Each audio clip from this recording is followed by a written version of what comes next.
రాజశేఖర రెడ్డి ఏం పెట్టాడు, వాళ్ళ కొడుకు జగన్. వాళ్ళు ఎవరు ఏం పెట్టేది ఏం లేదు మాకు. మా కడుపుకు మేము కష్టం చేసుకోవాలా, బతకాలా. నెక్స్ట్ ఏ ప్రభుత్వం వస్తే బాగుంటుందంటావు? అన్నా ఇది దేవుని మహిమన్నా, దేవుని మహిమ. మీ అభిప్రాయం? మా అభిమానం చంద్రబాబు నాయుడే మాకు ఇప్పటి నుంచే కాదు, వాళ్ళు నమ్మరు.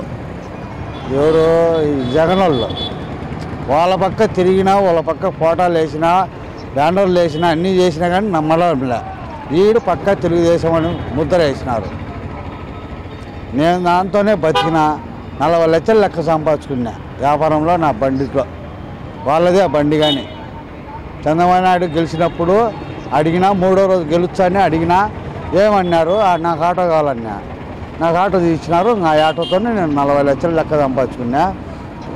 2 పెళ్ళి చేసిన, ఓ స్థలం కొనుక్కున్నా, ఒక ఇల్లు 16 లక్షలు పెట్టి ఇల్లు కట్టా, బ్రహ్మాండం కట్టుకున్నా. నాకు ఉండేది అది ఒకటే. నెక్స్ట్ అదే చెప్పు. చంద్రబాబు నాయుడు